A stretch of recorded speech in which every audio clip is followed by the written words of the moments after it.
Se dice que el que canta, ora dos veces. La simple existencia de los ministerios de alabanza es prueba que la iglesia se tomó esta frase muy en serio. Pero esto también ha sido un tema de muchos conflictos y debate a lo largo de los años.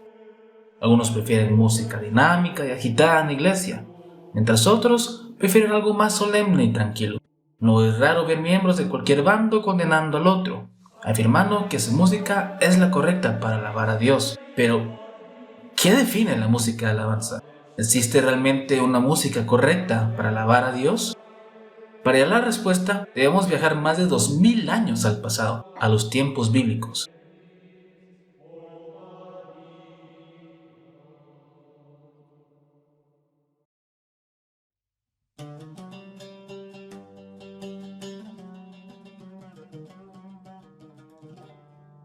Tradicionalmente, la música judía siempre ha sido muy activa y dinámica. La danza judía, basada en tradiciones bíblicas, ha sido muy utilizada como medio de expresión de las alegrías u otras emociones comunitarias. La Biblia misma también menciona en varias ocasiones la mención de instrumentos musicales para alabar a Dios, como es el caso de Samuel 6:5, el cual dice lo siguiente: Mientras tanto, David y todos los israelitas iban delante de Dios cantando y danzando con todas sus fuerzas, al son de la música de arpas, salterios, panderos, castañuelas y platillos. Desde su juventud, David fue caracterizado como un músico, siendo capaz de incluso tranquilizar al atormentado rey Saúl. La música y la danza están presentes en las celebraciones del pueblo de Israel, tanto grande como pequeñas. Esto lo vemos ejemplificado tanto en Crónicas 5:13 como en Efesios 5:19.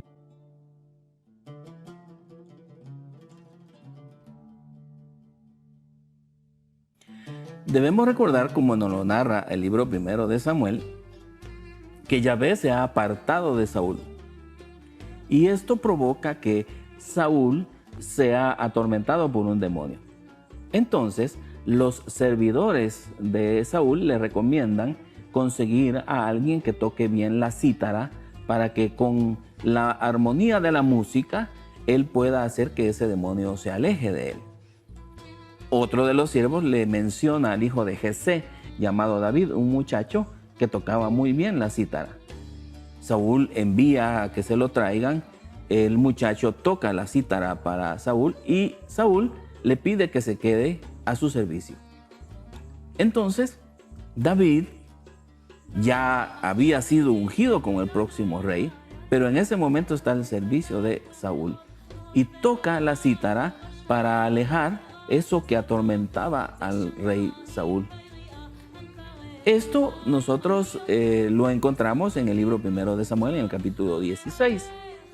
Posteriormente, se da el momento en el que el ejército de Saúl se va a enfrentar con los filisteos y todos conocemos la historia de Goliat, David y Goliat, en donde David sale vencedor.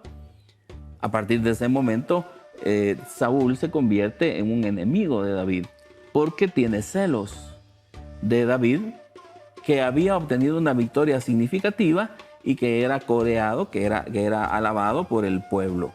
Entonces Saúl empieza a perseguirlo. Sin embargo, lo más importante que se debe resaltar en este ejemplo es la importancia de la música cuando el rey se siente atormentado por el demonio.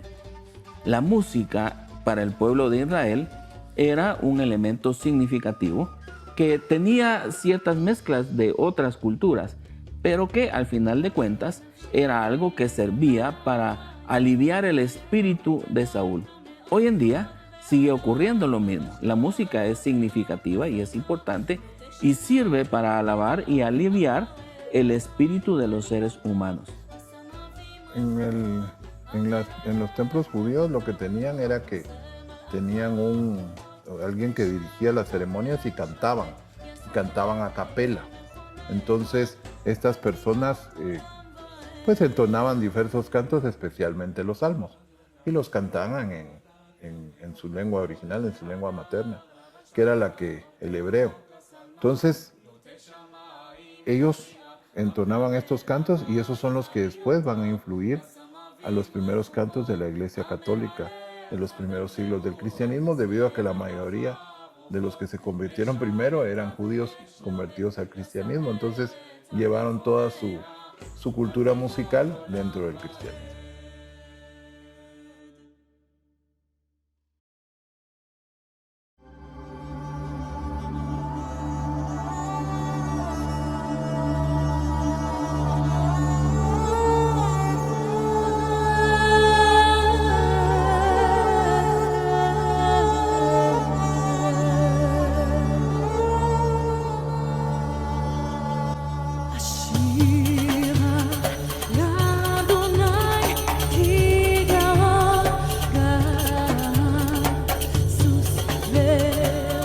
Estas costumbres bíblicas las vemos reflejadas en la música tradicional judía, utilizando una mezcla de tambores, castañuelas, trompetas y voces para celebrar y alabar con alegría a Dios. ¿Cómo fue entonces que pasamos de este tipo de música a los géneros más solemnes que caracterizaron a la iglesia por varios siglos? La respuesta yace en la llegada de las tropas del emperador romano Tito. La mayoría de los levitas, judíos encargados de la música espiritual en los templos, huyeron a Palestina. En esta época, la música no era escrita, sino que era transmitida de forma oral de una generación a la siguiente. A raíz de este evento, la música cristiana no solo perdió sus principales exponentes, sino también el carácter alegre que los caracterizaba.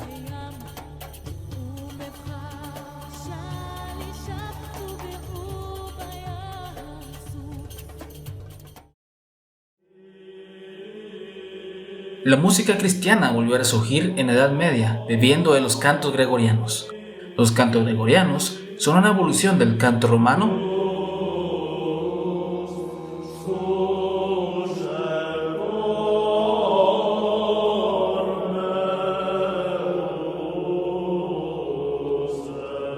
confrontado con el canto galicano.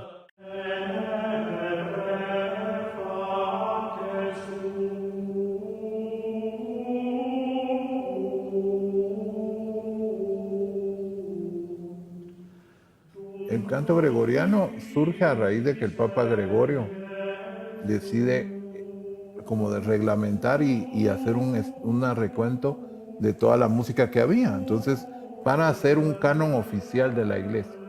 Entonces, recorren y van buscando toda la música que hay y se escoge cuál va a ser la música de la ceremonia eclesiástica y cuál es la que se va a cantar. Por ejemplo, cómo va a ser la misa cantada en gregoriano, cómo va a ser la misa de Requiem, que es la de difuntos, por ejemplo, y las diferentes horas que se rezan, cómo se van a cantar en canto gregoriano, para que en cada convento benedictino o algún convento de monjas pudieran cantar y entonces estar totalmente todo el tiempo rezando, cantando, a capela. Recuerden, el canto gregoriano es a capela y todos al unísono, es decir, todos cantan al mismo tiempo.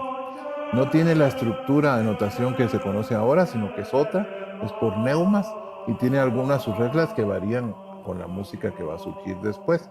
Entonces es un género especial y que se mantuvo en la iglesia desde Gregorio hasta el Concilio Vaticano II como la música que siempre se cantaba en las misas y en la iglesia. Después del Concilio Vaticano se va a cambiar la música de la iglesia y se va a permitir que se entre la música popular para atraer a la gente, pero el concilio se reservó el derecho de decir que el canto gregoriano seguiría siendo la música oficial de la iglesia, aunque ya no se interpretaba tan seguido como antes, pero sí lo dejan establecido que sigue siendo la música oficial de la Iglesia Católica Romana.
Con el pasar de los años, vemos el nacimiento de la polifonía. La polifonía, entendida como canto plural, es comprendida por todo tipo de música que combina los sonidos de varias voces o instrumentos para crear armonía.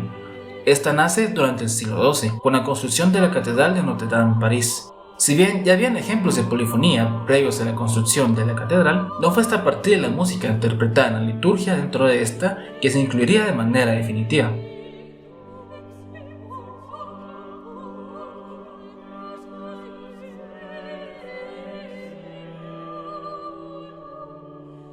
Dentro de la Iglesia Católica, entre los monasterios que tenía de las órdenes religiosas de ese tiempo, Cluny, Cister y benedictinos, desarrollaron la música y crearon la notación. Empezó con la música Ars Nova, Ars Antiqua, y ahí fue surgiendo la música. Entonces ellos crean la notación y le dan a la música las notas del himno de San Juan. Entonces hay un himno de San Juan que se canta en canto gregoriano. Y ese himno, la primera sílaba de la primera estrofa, cada una generan las 7 notas. Lo único que el do antes era ut, y como que costaba mucho pronunciar ut, ¿verdad? Para cantar, entonces le hicieron cambiar a do. Pero la demás es re, mi, fa, sol, la, y sí es simplemente la SI de Santus Johannes, que en latín Juan o Johann se escribe con I, porque no existe J. De hecho, la J surge después en las nuevas romances y es una I larga, le llaman. Entonces, y sigue pronunciándose en muchos idiomas con sonido de I. Entonces ahí es Santus Johannes SI. Eso es en cuando ya surge la polifonía y de ahí ya se empieza a desarrollar poco a poco, ¿no? Hasta que el barroco ya le da el contrapunto y le da una riqueza sonora extraordinaria. Es un proceso que va lentamente y que se va a diferenciar muy claramente del canto gregoriano. Entonces, cuando ya surge la polifonía, pues van a ser misas barrocas, misas de requiem barrocos o renacentistas o clasicistas, y cada uno va a ser de la parte que el pueblo contesta, porque el sacerdote siempre cantaba la misa en gregoriano.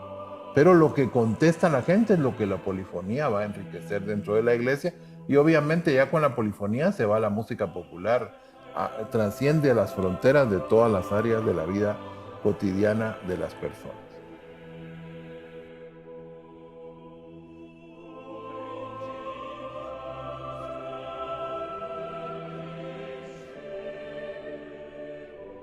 Con la llegada del Renacimiento, la música cristiana experimentó varios cambios. Poco a poco, se fueron introduciendo nuevos instrumentos para acompañar a los coristas.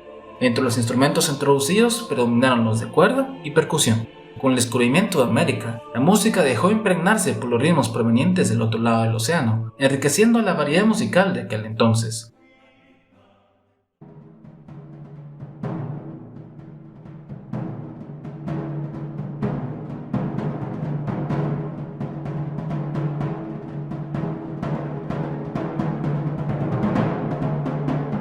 A partir de la Reforma Protestante, encabezada por Martín Lutero en 1517, la música cristiana cambió radicalmente. Las voces fueron eliminadas y se apostó únicamente por el uso de instrumentos. Este fue el preludio de la música clásica que conocemos hoy en día. La Reforma llevó a la Contrarreforma, donde muchas personas perdieron sus vidas en nombre del poder y el control por parte de la Iglesia Católica. A raíz de esto y otros eventos históricos, nace el contrapunto. El contrapunto, resultado de la decoración del barroco, emplea la combinación armoniosa que establece dos voces contrapuestas o distintas melodías. La música estaba compuesta primordialmente por clavecines, el instrumento más popular del barroco, aunque también se vio la presencia de oboes, órganos y violines. Dos de los más grandes exponentes de la música barroca fueron Antonio Vivaldi y Johann Bach. Altamente religiosos, no solo vivían su espiritualidad todos los días, sino que la implementaron dentro de su música. Si bien Vivaldi es conocido estos días primordialmente por las 4 estaciones, la verdad es que 3/4 de sus composiciones eran música de alabanza y destinada para ritos religiosos. Es más, Antonio Vivaldi era de hecho un sacerdote católico, cuya pasión era la música, junto a sus obligaciones como padre de la iglesia.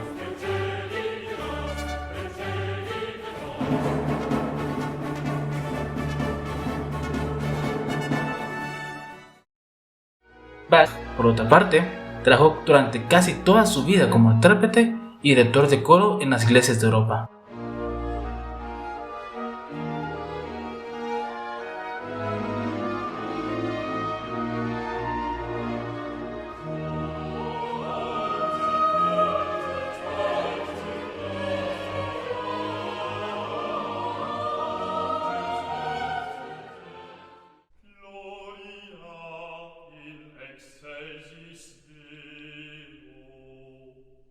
Posterior al contrapunto está el clasicismo, caracterizado por la claridad de las texturas, la simetría de las frases y el establecimiento de las formas musicales clásicas tales como la sinfonía, la sonata y el cuartero. Y en este estilo musical vemos a grandes exponentes como Mozart y Beethoven, ambos nacidos y criados dentro de la Iglesia Católica.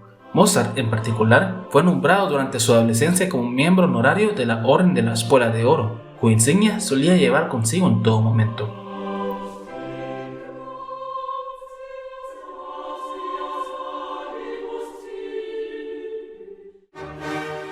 Beethoven, por otra parte, era un poco más controversial. Rechazaba el libro de Revelaciones como fuente de conocimiento y afirmaba que únicamente con la observación de la naturaleza podíamos estar seguros de la existencia de un ser divino. Sin embargo, ambos de estos autores enriquecieron a la música sacra con sus composiciones.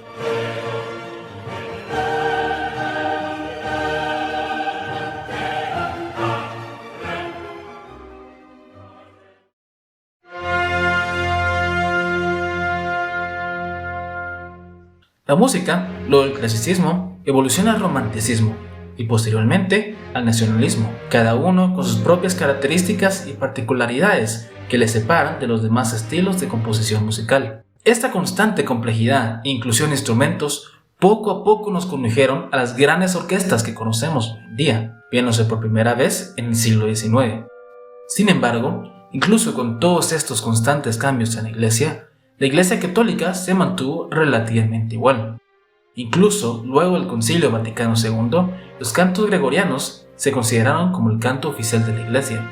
¿Qué sucede entonces? ¿Cuál fue la causa de implementación de la música local y popular de hoy en día?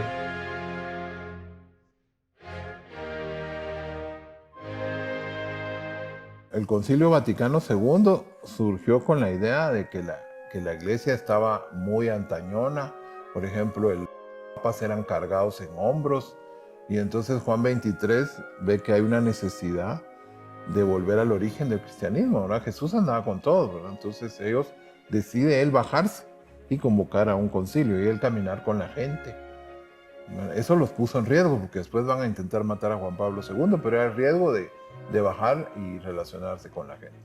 Entonces ellos deciden hacer ese concilio para modificar la iglesia y tratar de acercarla. La consecuencia fue claramente que dejaron la misa tridentina en latín y crearon una nueva misa, que es la misa del Concilio Vaticano II, y esa misa tiene más flexibilidad. La misa de difuntos de Requiem que existía antes ya no existe, con la misma misa, ¿verdad? Siguen con todo, o sea, hubo sus modificaciones y deciden, a pesar de dejar pues, el canto gregoriano como canto oficial de la iglesia, y las imágenes las van a seguir teniendo en culto, pero no entra mayor en detalles, ¿no? Entonces hay unos que, como en América Latina, que tomaron la opción más fuertemente por los pobres que en Europa, y entonces eso trajo con las reuniones de obispos americanos, que luego llegaron a la teología de la liberación y que eso se fue por otro camino, muy diferente al que quería el concilio. Y hay unas personas que consideran que el canto gregoriano ya es obsoleto, caduco, que ya no hay que cantarlo, a pesar de que el concilio lo declara como oficial. Entonces lo que pasa es que toda esta música antigua y todo el arte antiguo va a ser visto como obsoleto y viejo.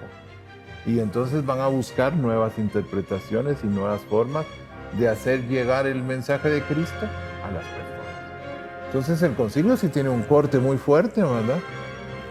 Con la iglesia antigua que había sido la tradicional, y rompe y se convierte en algo diferente. Va a adaptarse a los tiempos. Lo dijeron cuando se terminó el concilio, que se va a buscar más al ser humano.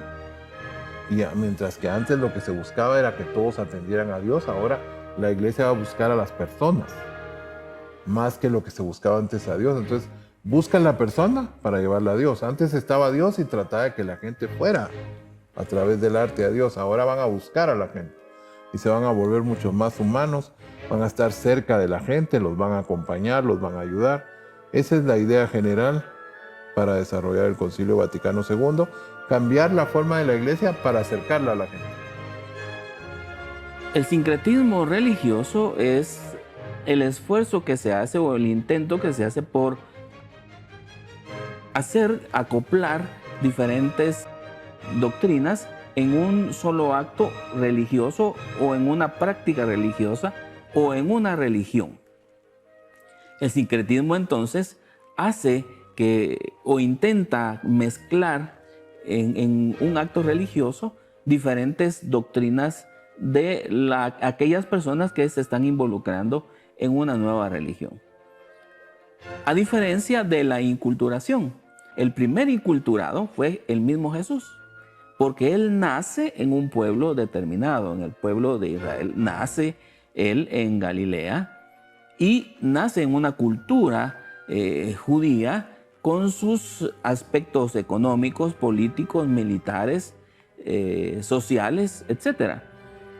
El primer inculturado entonces es Jesús. Él nace en una cultura, en un contexto histórico definido. Jesús no nace en un lugar alejado de las personas y de la forma en la que las personas vivían. Él se incultura a ese contexto cultural en el cual nace y en el cual crece y en el cual se desenvuelve. Entonces, la inculturación del Evangelio después del Concilio Vaticano II provoca que cada una de las culturas, recordemos que antes la liturgia, la misa, era de espaldas al pueblo y en latín. A partir del Concilio Vaticano II, un poquito antes, pero el Concilio Vaticano II le da el impulso final, se habla ya de la inculturación del Evangelio. ¿Qué significa esto? Bueno, que se va a dar la misa en el idioma vernáculo de las comunidades que asisten a los actos litúrgicos. Por ejemplo, nosotros ahora la misa es en español de frente al pueblo.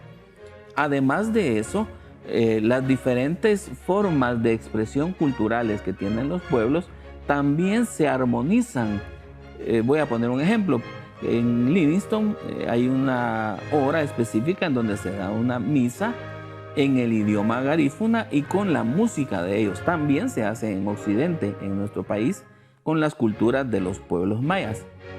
Entonces, esto es diferente del sincretismo, porque acá lo que se está haciendo es inculturar, insertar a Jesús, insertar la fe inculturar la fe en esos pueblos con sus costumbres, con sus formas de expresión propias, sin eliminar la forma en la que ellos sienten y se expresan.